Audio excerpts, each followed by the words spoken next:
तुषाराद्रिसङ्काशगौरं कबीरं मनोभूतकोटि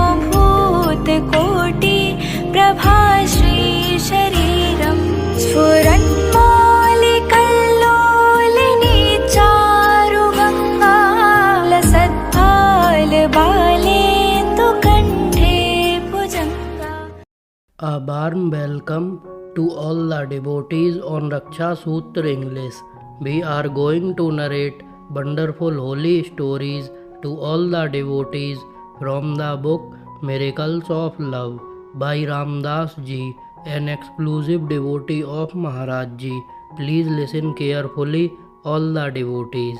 The Guru must know everything about you. I know everything.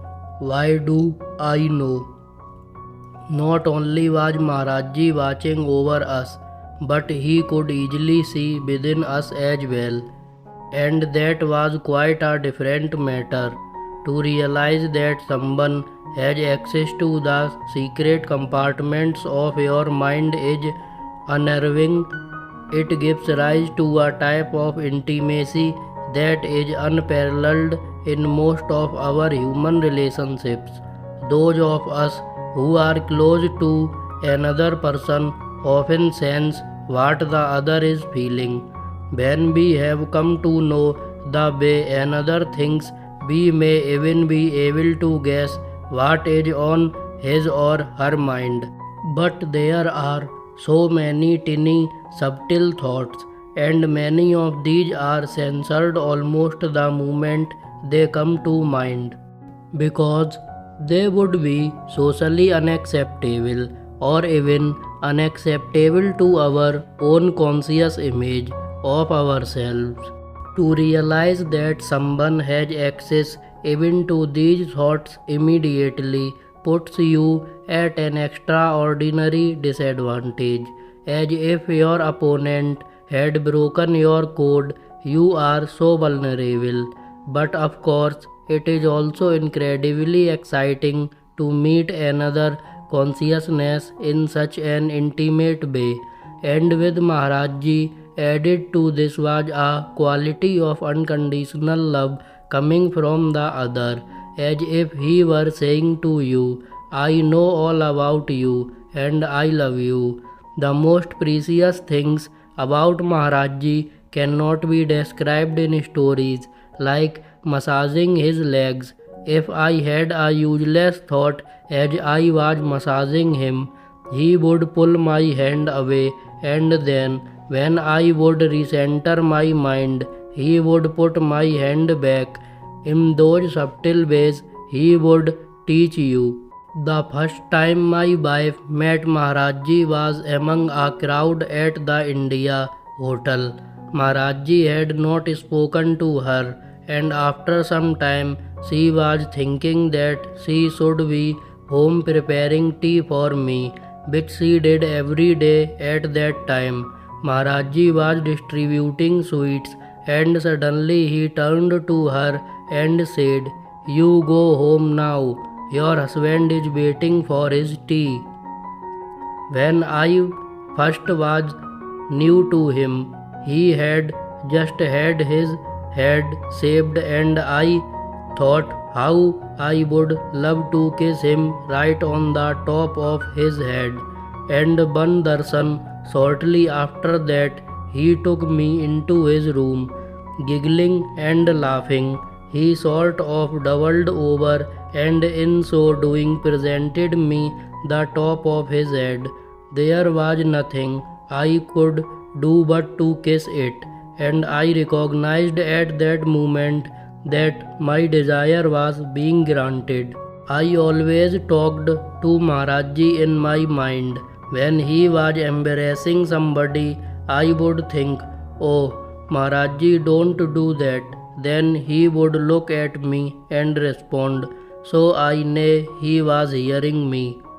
One day, when I was sitting by the tucket, waiting for him to come out and give darshan, the thought occurred to me that I would like to have my heart beat at exactly the same rate and same time as Maharaj ji's, Just as soon as I thought that there was a great commotion from within the building, a slamming of doors, and suddenly Maharajji burst through the outer doors onto the porch.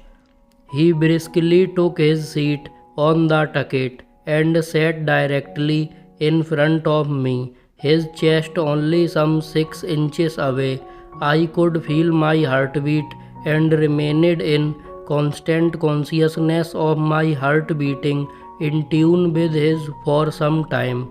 Although Maharajji was lively and talked with many people, he kept his body turned in this position close to me. Then my mind began to wander, and immediately Maharajji flipped around so that he was sitting on the far side of the tucket, facing away from me.